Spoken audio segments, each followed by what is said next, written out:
Good morning, dear students. Welcome to your economics class. I have waited for your friends for 5 minutes. So today we are going to start with your chapter Economic Reform since 1991. Some students asked me to revise this chapter because they are having certain problems in this chapter. Of course, there are a few data points included in this chapter, and here I will be telling you how to include data in it. थोड़ा सा data इसके अंदर हम कैसे inculcate कर सकते हैं, include कर सकते हैं, ताकि हमारा क्वेश्चन भी पूरा हो जाए और हमें ज्यादा डाटा भी याद ना करना पड़े। तो हम क्या करेंगे, दो डाटा लेंगे, एक तो स्टार्टिंग का और एक 1991 का। तो हमने जो पीरियड्स है आपने टू पार्ट्स में इकोनॉमी के डिवाइड किए हुए हैं। One after the independence, that is 1950 से लेकर जो है हमारा 1990 तक, और आफ्टर दैट 1990 से आज तक का। तो दो पार्ट्स में हमने अपनी इकोनॉमी को डिवाइड किया है कि कैसी सिचुएशन थी। हमने पढ़ा कि एग्रीकल्चर कैसी थी, इंडस्ट्री कैसी थी, उसको इम्प्रूव करने के लिए कौन कौन से स्टेप किए गए, ग्रीन रेवोल्यूशन लाया गया, उसके क्या बेनिफिट्स थे, ये सारी चीजें हमने पढ़ी। फिर हमारे पास ये चैप्टर आया इकोनॉमिक रिफॉर्म्स। सबसे पहले तो we must know the meaning. मैंने पहले भी आपको बताया है, re means again, form means बनाना। कोई भी स्ट्रेटेजी, कोई भी मेथड या कोई भी न्यू इनोवेशन करना, रिकंस्ट्रक्ट करना, दोबारा से फिर से बनाना। अब दोबारा से बनाना क्यों? सबसे पहला क्वेश्चन तो ये होता है, अरे भैया पुरानी चीज में कोई नुक्स होगा, कोई कमी होगी, तभी तो नया बनाना पड़ता है हमें।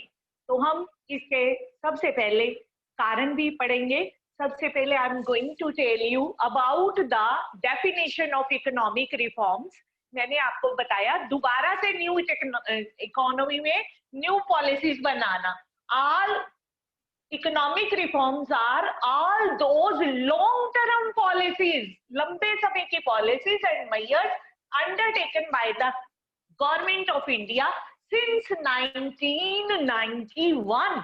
1991 को कौन कौन सी लॉन्ग टर्म स्ट्रेटेजी और पॉलिसी बनाई, उनको रिफॉर्म्स कहते हैं इकोनॉमिक। टू क्या करने के लिए? To increase the productive capacity of the economy.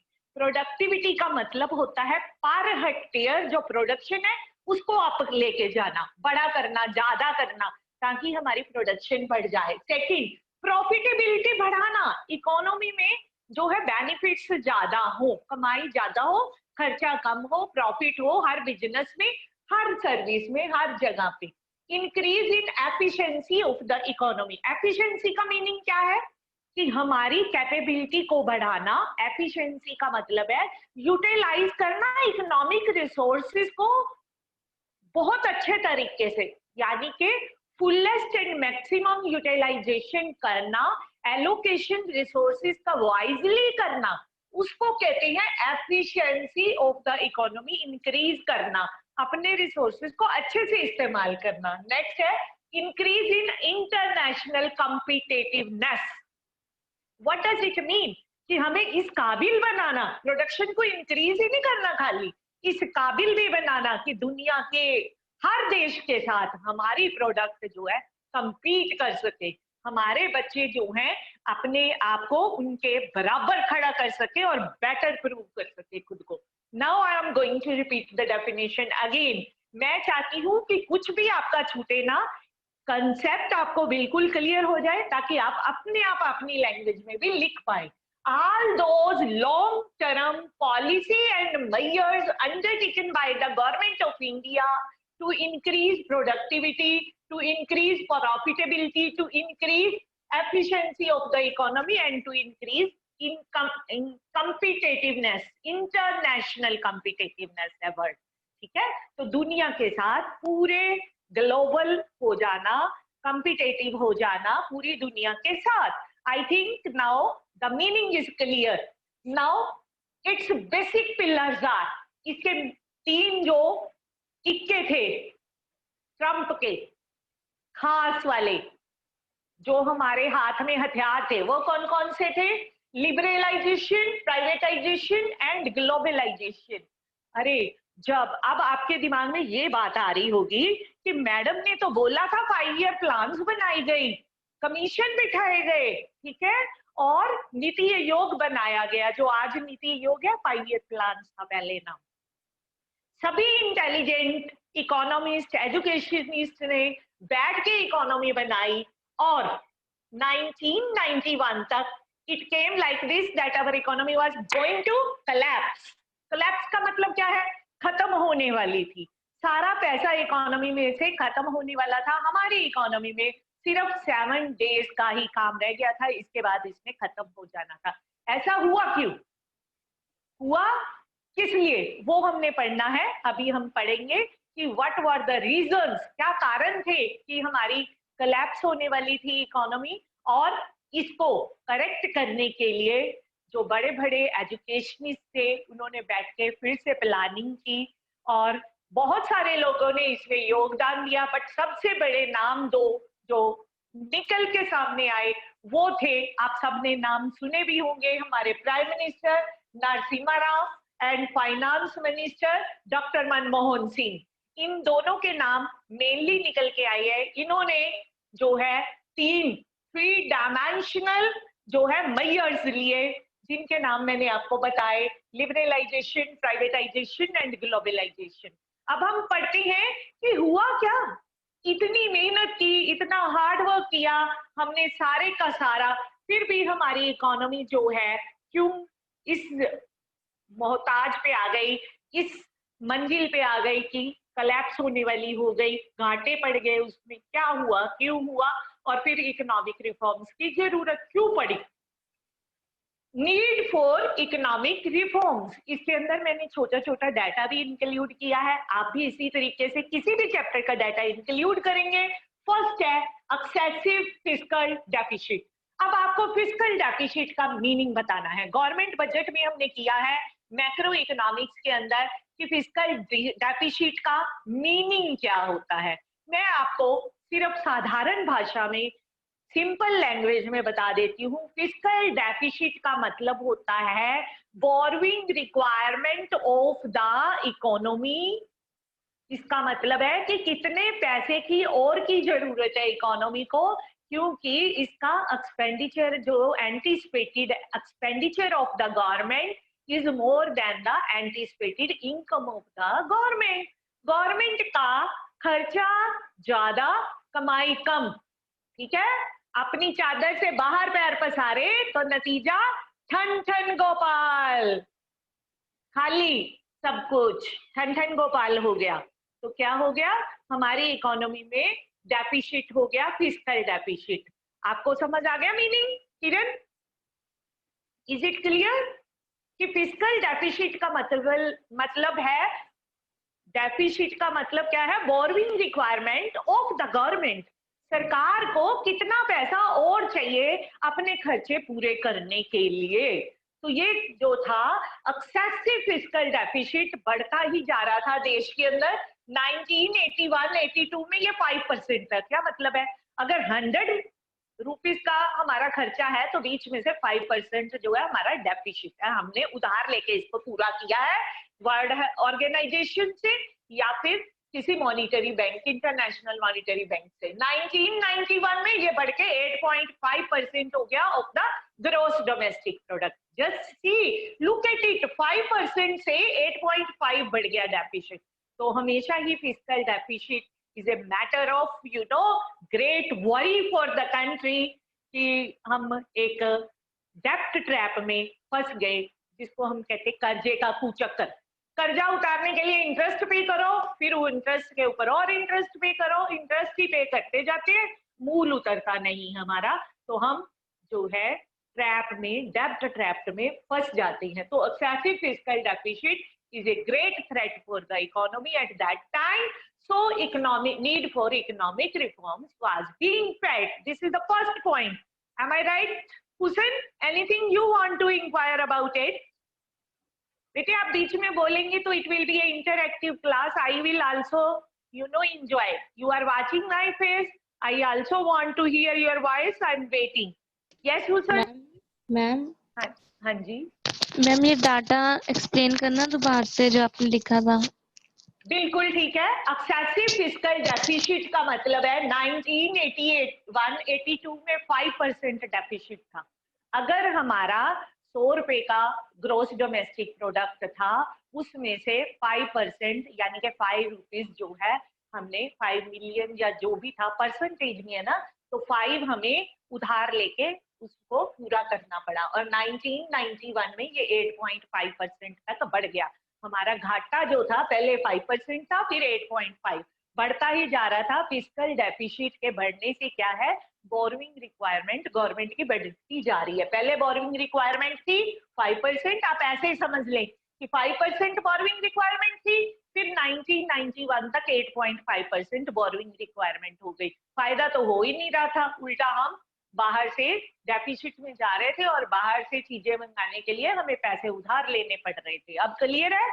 पहले जो डेफिसिट था वो 5% था ग्रोस डोमेस्टिक प्रोडक्ट का, अब 8.5% हो गया है ग्रोस डोमेस्टिक प्रोडक्ट का। क्लियर? घाटा बढ़ गया। हुसन पूछना बेटे दोबारा इसमें से कुछ। क्लियर है अब? हेलो बेटे, अनम्यूट करके आप बोल सकते हैं। यस मैम, क्लियर है। अब का बात करते हैं बैलेंस ऑफ पेमेंट डेफिसिट की, या ये है इंटरनेशनल ट्रेड की बात। हमारी इकोनॉमी, दुनिया की हर इकोनॉमी आजकल क्या है, जो एक्सपोर्ट और इंपोर्ट करती है, पूरी दुनिया के साथ रिलेशन है, पूरी दुनिया एक हो गई है। तो 1991 में हमारा बैलेंस ऑफ ट्रेड जो था, बैलेंस ऑफ पेमेंट था, डेफिसिट में जा रहा था। हमारा गुड्स और सर्विसेज का जो एक्सपोर्ट था वो कम था, इंपोर्ट ज्यादा थे। यानी कि हमारा जब हम एक्सपोर्ट करती हैं तो हमें इनकम आती है, ठीक है, बाहर से, तो वो थी कम। जो हम बाहर से सामान मंगाते थे वो था ज्यादा। क्यों था ऐसा? क्योंकि हमारी नेशन जो है डेवलप कर रही थी, डेवलपिंग में स्टेज में थी, इनफैंट बेबी था और उसको बाहर से चीजें मंगानी पड़ती थी, क्योंकि हमारे देश में इतनी मशीनरी और टेक्नीशियंस अच्छे अवेलेबल नहीं थे। हम बाहर से लाके ट्रेनिंग लेते थे, बाहर से जो है चीजें ज्यादा मंगाते थे, मशीनरी ज्यादा मंगाते थे, जिसकी वजह से बैलेंस ऑफ पेमेंट हमारा डेफिसिट में जा रहा था। डेफिसिट बैलेंस ऑफ पेमेंट का मतलब आप इस तरीके से समझे कि एक तरफ जैसे अकाउंट्स की किताब होती है, एक तरफ डेबिट्स है, एक तरफ क्रेडिट्स है। तो हमारे जो डेबिट्स है वो ज्यादा है, क्रेडिट्स है वो कम है। जो हमें पैसे मिलने हैं वो कम है, जो देने हैं वो ज्यादा है, तो घाटे का सौदा हुआ ना। ऐसे ही इंटरनेशनल मार्केट में भी हमारा था, हमारे एक्सपोर्ट्स कम थे, इंपोर्ट्स ज्यादा थे और इंटरनेशनल लिक्विडिटी ट्रैप में हम फंस गए। जैसे मैंने बोला कर्जे का कुचक्कर, सेम डे से 1981 में 15% जो बैलेंस ऑफ पेमेंट का डेफिसिट था, 1991 तक आके डबल हो गया डेफिसिट, और ज्यादा घाटा पड़ना शुरू हो गया, क्योंकि हम रेगुलरली इंपोर्ट्स अपने इंक्रीज करते जा रहे थे। ठीक है, डेवलपिंग नेशन को ये करना पड़ता है डेवलपमेंट की स्टेज में। तो आप देख लीजिए डबल होना हो गया, तो जिसकी वजह से इकोनॉमिक रिफॉर्म्स की जरूरत पड़ी ताकि इसको करेक्ट किया जा सके। ये बहुत जरूरी है, नहीं तो हम दुनिया के गुलाम हो जाएंगे फिर से, जैसे कि पहले इंडिपेंडेंस से पहले थे। यही तो हुआ था, इंग्लैंड के लोगों ने हमारी कंट्री का पूरा इस्तेमाल किया, कॉलोनी बना के मार्केटिंग करने के लिए आए और यहाँ के राजा मालिक बन के बैठ गए, क्योंकि हमारे को घाटे पड़ रहे थे। तो बैलेंस ऑफ पेमेंट डेफिसिट पहले 15 था, अब 30 हो गया। Next, rise in prices, inflation बढ़ता ही जा रहा है, कॉन्टिन्यूस राइज इन प्राइसेस हो रहा है। कारण ये है प्रोडक्टिविटी लो, पॉपुलेशन बढ़ रही है। पॉपुलेशन की ग्रोथ ज्यादा होने की वजह से हम कोप अप नहीं कर पाए डिमांड के साथ, तो प्राइसेस कॉन्टिन्यूसली बढ़ रही है। 1951 में इन्फ्लेशन रेट 6.7 था, जो कि 16.7% इन्फ्लेशन का रेट 16 गुना ज्यादा बढ़ गया, 16.7, 6.7 है ना, 10% इंक्रीज हो गई 1951 से 1991 में। ये डाटा है 6.7 का 16.7% इन्फ्लेशन रेट में इंक्रीज आ गया। बड़ी ही सिंपल भाषा में हम इसको बता रहे हैं, ये नेक्स्ट चैप्टर्स उसके हैं आपकी बुक मैक्रो इकोनॉमिक्स के, वहां पे हम डिटेल पढ़ेंगे। इस क्वेश्चन में हम ऐसे ही लिखेंगे थोड़ा सा डाटा, 2 ईयर का inflation rate is rising, it was a cause of great worry for the country. जो मिडल मैन था वो इसमें पसीज रहा था क्योंकि महंगाई बहुत बढ़ रही थी। Reduction in foreign exchange reserve, अब आप सोच रहे होंगे ये फॉरेन एक्सचेंज रिजर्व किस चिड़िया का नाम है? अरे दूसरे देश की करेंसी कहाँ होती है? रिजर्व बैंक ऑफ इंडिया में। वो क्या है कि जब हम बाहर चीजें भेजते हैं तो एक्सपोर्ट करते हैं तो उससे हमें फॉरेन करेंसी की कमाई होती है जो कि हमारे देश में आ जाती है, तो वो रहती है रिजर्व बैंक ऑफ इंडिया में। क्योंकि हमारे देश में इंपोर्ट्स बढ़ गए थे और एक्सपोर्ट्स कम हो गए थे, जिसकी वजह से फॉरेन करेंसी जो है हमारी कम हो रही थी, क्योंकि हमें पेमेंट करनी है इंपोर्ट की, फॉरेन में जाके कैसे करनी पड़ेगी? उनकी करेंसी में, ठीक है, डॉलर देने पड़ेंगे, यूरो देने पड़ेंगे, दूसरे देश में दूसरे देश की करेंसी चलती है तो उसके रिजर्व्स होते हैं हमारे रिजर्व बैंक ऑफ इंडिया में। वो कॉन्टिन्यूसली डिक्लाइन कर रहे थे, हमारे जो रिजर्व्स हैं उनमें रिडक्शन हो रही थी, ठीक है। तो इसको दूर करने के लिए आजकल क्या कुछ चल रहा है? आजकल ये चल रहा है invest in India, make in India, foreign के लोगों को हम इनविटेशन दे रहे हैं। और दूसरा हम क्या कर रहे हैं, स्वच्छ भारत अभियान, अपने देश के मॉन्यूमेंट्स को सुधार रहे हैं ताकि बाहर से लोग आए और ट्रेवल करें इंडिया में। इससे क्या होगा? फॉरेन करेंसी आएगी हमारे देश में। अरे भैया जब वो इंडिया में आएंगे टूरिस्ट के लिए, टूरिस्ट बन के हमारे देश में, तो सामान खरीदेंगे तो उनके डॉलर नहीं चलने वाले यहाँ, वहां यहाँ पे क्या चलेगा? रोकड़ा, रुपया, पैसे वो भरने पड़ेंगे उनको। तो वो अपनी करेंसी हमारे देश में जमा करा के इंडियन करेंसी लेके सामान खरीदेंगे। इसीलिए जो है मोदी गवर्नमेंट ने ये अभियान चलाया है, स्वच्छ भारत अभियान, ताकि जितने ज्यादा सुंदर मॉन्यूमेंट्स होंगे, जितने ज्यादा हमारे हिस्टोरिकल प्लेसेस सुंदर बन जाएंगे, लोग ज्यादा से ज्यादा टूरिस्ट ज्यादा से ज्यादा हमारी कंट्री में आएंगे, तो हमारा जो है फॉरेन एक्सचेंज रिजर्व बढ़ जाएगा। इसको बढ़ाने के लिए, अरे करेंसी आनी कहाँ से है? जब फॉरेनर्स हमारे देश में आके इन्वेस्ट करेंगे। अगर हमारे देश में इन्वेस्ट करेंगे, हमारे लोगों को नौकरी देंगे, नौकरी करने के लिए तो इंडियंस ही जाएंगे ना, तो उनको क्या मिलेगा? डॉलर्स मिलेंगे, कमाई करेंगे, वो फॉरेन से आएगी, वो हमारे देश में मनी इनफ्लो हो जाएगा, तो फॉरेन एक्सचेंज के रिजर्व्स बढ़ जाएंगे। क्लियर है? Yes Kiran, everything is clear up to here, or any point you wanted to be explained again? 4 points I have discussed with you. Yes ma'am clear है। very good, बहुत अच्छे। Let us come to the 5th point, poor performance of public sector। अब आपको बताते हैं कि जब हमने इंडिपेंडेंट हुए तो सभी ने सोचा कि बहुत एक्सप्लॉइट कर लिया इंग्लैंड वालों ने हमारी जनता को, हमारे लोग परेशान हैं, तो क्या चाहिए? Society welfare. कौन करेगा? Public sector. क्यों? उसका मेन मोटिव प्रॉफिट कमाना नहीं है भैया, उसका मेन मोटिव क्या है? लोगों का भला करना, लोगों को basic facilities, amenities of life provide करवाना। तो 1947 से जब हम इंडिपेंडेंट हुए, 1950 में जब 5 ईयर प्लान बनाई गई, तो उसके अंदर एग्रीकल्चर और इंडस्ट्री को बढ़ाया गया। तो ज्यादातर इंडस्ट्रीज जो थी पब्लिक के सेक्टर में लाई गई। पहले कितनी थी? सिर्फ 5, गिनती में 5, 1 2 3 4 5, सिर्फ 5 पब्लिक एंटरप्राइजेस थे। वो बढ़ के 1991 तक 232 हो गए।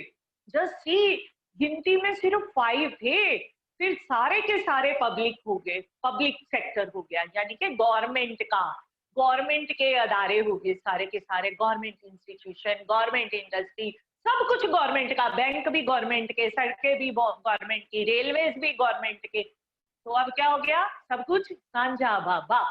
सुना होगा आपने कि सांझा बाबा रोवे कौन। क्या मतलब है इसका? सांझी चीज की कोई कदर नहीं करता, परवाह नहीं करता। अरे क्या करते हैं कुछ लोग? स्ट्रीट लाइट को आते जाते हाथ मार के तोड़ते जाते हैं, या उतार देते हैं या तोड़ देते हैं। गवर्नमेंट इंस्टीट्यूट में जाते हैं, जहां जी किया गंदगी फैला दी, जहां जी किया थूक दिया, जहां जी किया कोई बेंच तोड़ दिया। क्यों? क्योंकि उनका अपना नहीं है ना, दर्द नहीं होता उनको। ठीक है, तो जो गवर्नमेंट की चीजें हैं उनको लोग अच्छे से नहीं करते, और काम कैसे होता है? चींटी की चाल से। ए ए ए ढींचू ढींचू ढींचू ढींचू करते हैं। गवर्नमेंट के अदारे तब क्या करने लगे थे 1991 में? बिल्कुल स्लो स्पीड पे चल रहे थे, जिसकी वजह से पुअर परफॉर्मेंस हो गई पब्लिक सेक्टर की। एक तो काम धीरे धीरे, एफिशिएंसी जीरो, नील, और जो प्रोडक्टिविटी वो भी नील, इंक्रीज ही नहीं हो रही थी। एफिशिएंसी है नहीं तो प्रोडक्टिविटी कहां से इंक्रीज होगी? तो इस वजह से पुअर परफॉर्मेंस हो गई, सारे के सारे पब्लिक जो सेक्टर था घाटे में, डेफिसिट में था, जिसकी वजह से इकोनॉमिक रिफॉर्म्स की जरूरत महसूस हुई। व्हाई वी आर रीडिंग कि why we require economic reforms, क्या जरूरत थी? इस वजह से जरूरत थी कि सारी की सारी इकोनॉमी में इंस्टीट्यूशन ज्यादा पब्लिक की थी, तो गवर्नमेंट सेक्टर था सारे का सारा घाटे में चल रहा। अरे भाई इकोनॉमी का क्या बनेगा, लोग क्या खाएंगे, क्या पहनेंगे, क्या करेंगे, बेसिक कम्युनिटीज ही अवेलेबल नहीं है। 6th point, obsessive control over private large scale enterprises. अब उस टाइम पे 1991 50 से लेकर तब क्या था? सारे का सारा जो कंट्रोल था गवर्नमेंट के हाथ में, क्योंकि गवर्नमेंट खुद चाहती थी कि हम कंट्रोल करें। कोई भी, जिसने भी अगर कोई इंडस्ट्री खोलनी है उसको सैकड़ों तरह के गवर्नमेंट के जो पेपर वर्क है उसके थ्रू गुजरना पड़ता था। इसकी परमिशन लो, उसकी लो, इधर जाओ उधर जाओ। लोग कहते थे दफा कर यार, क्या करना करते। वो काम ही नहीं करते थे, इंडस्ट्री लगाते ही नहीं थे, क्योंकि ऑब्सेसिव कंट्रोल था। अगर कोई चीज प्राइवेट होगी, अरे अगर मेरी कार है, मेरी कार को हल्का सा भी कोई टच करेगा ना तो दिल दुखेगा, आत्मा भी दुख जाएगी कि मेरी चीज खराब हो रही है। ठीक है, तो गवर्नमेंट की चीज है तो उसकी कोई परवाह नहीं। लेकिन अगर कोई मुझे कहे कि ये तेरी चीज है, तुम काम करोगे तो तुम्हारा है सब कुछ, तो मुझे दर्द होगा उसके नुकसान का। मैं क्या करूंगा? ज्यादा काम भी करूंगा और लोगों को भी कहूंगा काम करोगे तो पैसे मिलेंगे, नहीं तो नहीं मिलेंगे। तो प्राइवेटाइजेशन का फायदा ये होता है। तो इसलिए एक्सेसिव कंट्रोल होने की वजह से लोग प्राइवेटाइज कर नहीं रहे थे, इंस्टीट्यूशन खोल नहीं रहे थे, लार्ज स्केल पे कोई इंडस्ट्री नहीं लगा रहा था, जिसकी वजह से नुकसान ज्यादा हो रहे थे। क्योंकि सरकारी काम में किसी को, सबको ये था तनख्वाह तो मिली जा रही है तो हमें काम करने की जरूरत ही क्या है भैया। तो ये है हमारे सारे के सारे पॉइंट्स जो हमें बताते हैं कि हमें जरूरत क्यों पड़ी। अब हम आते हैं कि हमारे क्या थे प्राइम मिनिस्टर और finance minister PV Narasimha Rao और डॉक्टर मनमोहन सिंह। ये दो नेम खिल के बाहर आए थे, बाकी सब ने इनकी हेल्प बहुत जनों ने की। मेन नाम इनके थे। इन्होंने जो 3 इक्के फेंके वो थे liberalisation, privatisation, globalisation, new economic policy इसका नाम रखा गया 1991। इसके अंदर ये 3 पॉइंट्स थे। ये चैप्टर बहुत ही इंपॉर्टेंट है, इसमें या तो इनका डिफरेंस आता है या फिर इनके फीचर्स आते हैं, तो इसलिए आपको इनको पढ़ना बहुत ज्यादा जरूरी है। आगे का टॉपिक सबसे ज्यादा इंपॉर्टेंट है। सबसे पहला क्वेश्चन 6 मार्क्स का, why do we require economic reform, ये 6 नंबर का पेपर में आता है। अब हम इस क्वेश्चन की अगर बात करें, ये 4 नंबर का आता है, लेकिन ये इंपॉर्टेंट है, पेपर में आ सकता है। देखिए इधर फर्स्ट है लिबरलाइजेशन, प्राइवेटाइजेशन, ग्लोबलाइजेशन। ग्लोबलाइजेशन पूरी दुनिया के साथ मिलके काम करना और एक्सपोर्ट इंपोर्ट बिजनेस भी करना। लिबरलाइजेशन का क्या मतलब होता है? आजादी, थोड़ा सा फ्री हैंड देना। अरे भैया तुम्हारा काम है, तुम अच्छे से करो ना, इसमें तुम्हें ज्यादा बेनिफिट मिलेगा, इसका जो प्रोडक्शन का बेनिफिट होगा तुम्हें दिया जाएगा।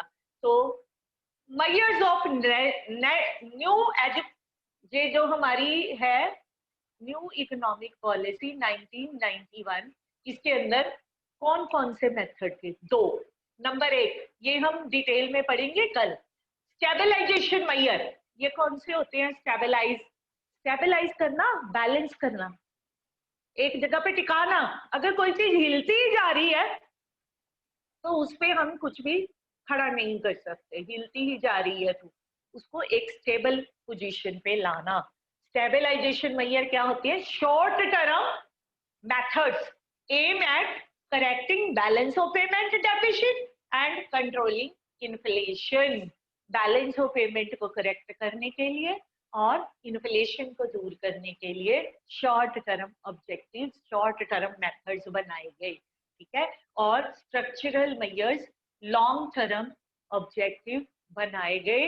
ये सेकंड पॉइंट हमें बताता है कि हमारी जो इकोनॉमी थी वो टूट फूट गई थी। तो सबसे पहला काम, आपने कभी कुम्हार को देखा है घड़ा बनाते हुए? अगर घड़ा टूटा हुआ है तो वो क्या करेगा? पहले टूटे हुए पार्ट्स को जोड़ेगा, फिर उसको रिकंस्ट्रक्ट करेगा शेप को। यही काम स्ट्रक्चरल मेजर का है। जो टूट गया है उसको करेक्ट करना, फिर उसको नई शेप देना। Long term objectives to improve efficiency, यानी कि best utilisation of the resources. जो चीज हमारे पास है कम से कम उसका तो अच्छे से इस्तेमाल कर ले भैया, जो नहीं है वो तो छोड़ो। घर में कितना ही कुछ ऐसा होता है जिससे हम घर को डेकोरेट कर सकते हैं। जरूरी नहीं है कि महंगे महंगे डेकोरेशन पीसेस बाजार से खरीद के लाने हैं। इसी तरीके से हमारे देश में इतने सारे रिसोर्सेज है, we are rich in natural resources, उन्हीं को यूज करके हम अपनी एफिशिएंसी को डेवलप करें, अपने जो रिसोर्सेज है उनको मैक्सिमम यूटिलाइजेशन करें और प्रॉपर वे में करें, इकोनॉमिकली करें। क्या मतलब? इसको यूज तो करें लेकिन फ्यूचर जनरेशंस के लिए बचा के भी रखें।